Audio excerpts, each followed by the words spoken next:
को किया गया, जहां महिलाओं के सम्मान के लिए शौचालयों का निर्माण करवाया गया तो वहीं उनके स्वास्थ्य के लिए उज्ज्वला योजना दी गई। वहीं कोई गरीब परिवार स्वास्थ्य लाभ से वंचित न रह जाए, आर्थिक कठिनाइयों की वजह से आयुष्मान योजना भी दी गई। तो इन तमाम विषयों ने जहां जनता का विश्वास प्रधानमंत्री जी के प्रति बढ़ाया, वहीं मोदी की गारंटी पर लोगों की उम्मीदें बढ़ी हैं।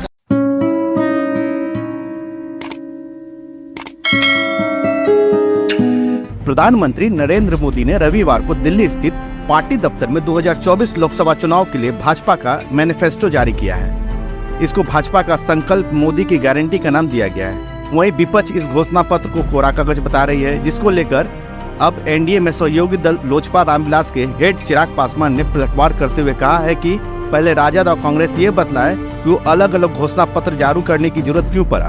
भाजपा के संकल्प पत्र पर विपक्ष के विरोध का जवाब देते हुए चिराग पासवान ने कहा है कि भैया पहले ये तय कर ले कि उनके यहाँ प्रधानमंत्री कौन होगा, उनके पास कितने राष्ट्रीय स्तर की पार्टी है।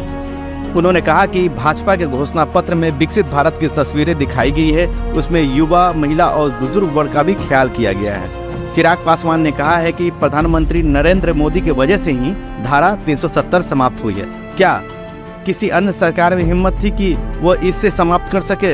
क्या किसी सरकार ने ये इच्छा शक्ति थी कि वो राम मंदिर का निर्माण करवा सके? क्या किसी अन्य सरकार में क्या इच्छा शक्ति थी कि नारी शक्ति अधिनियम को लागू कर सके?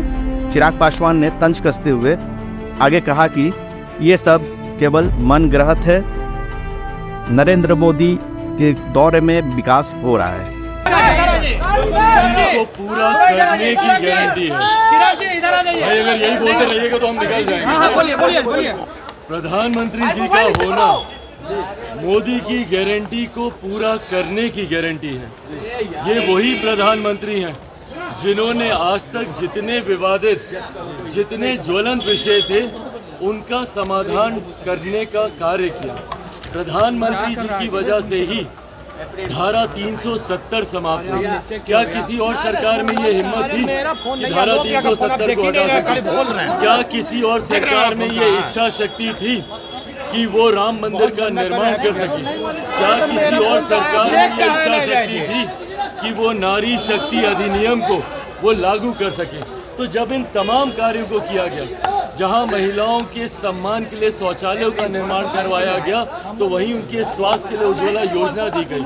वहीं कोई गरीब परिवार स्वास्थ्य लाभ से वंचित न रह जाए, आर्थिक कठिनाइयों की वजह से आयुष्मान योजना भी दी गई।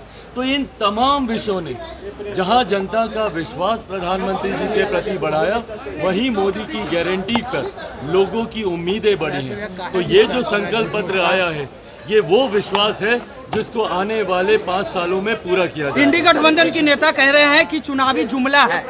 भाई ये लोग जुमलेबाजी अपनी बताए ना। यहाँ पे लोकसभा का चुनाव हो रहा है तो ये लोग मैनिफेस्टो निकाल रहे हैं विधानसभा के चुनाव का। इनमें से कौन बनने जा रहा है भैया प्रधानमंत्री? क्या इनकी पार्टी राष्ट्रीय स्तर की पार्टी है? कितने विधायक हैं इन लोग के देश भर में, या कितने सांसद हैं इन लोग के देश भर में? तो जिस तरीके से ये लोग भारत के संघीय ढांचे पर ही विश्वास नहीं रखते, हर पार्टी अपना अलग मैनिफेस्टो लेकर आ रही है। कोई साझा न्यूनतम कार्यक्रम का इन लोगों ने जिक्र नहीं किया। कांग्रेस अलग लेकर आ रही है तो राजद अलग लेकर आ रही है। और 1 करोड़ की बात कर रहे हैं। कैसे जनरेट करेंगे ये लोग रोजगार, कैसे रेवेन्यू जनरेट करेंगे, कैसे जॉब अपॉर्चुनिटीज क्रिएट करेंगे, इसका जिक्र भी कहीं पे नहीं किया गया। तो भाई बोलने में क्या जाता? आप 1 करोड़ क्या, आप 140 करोड़ की आबादी में 150 करोड़ लोगों को नौकरी दे दीजिए, बोलने में क्या जाता?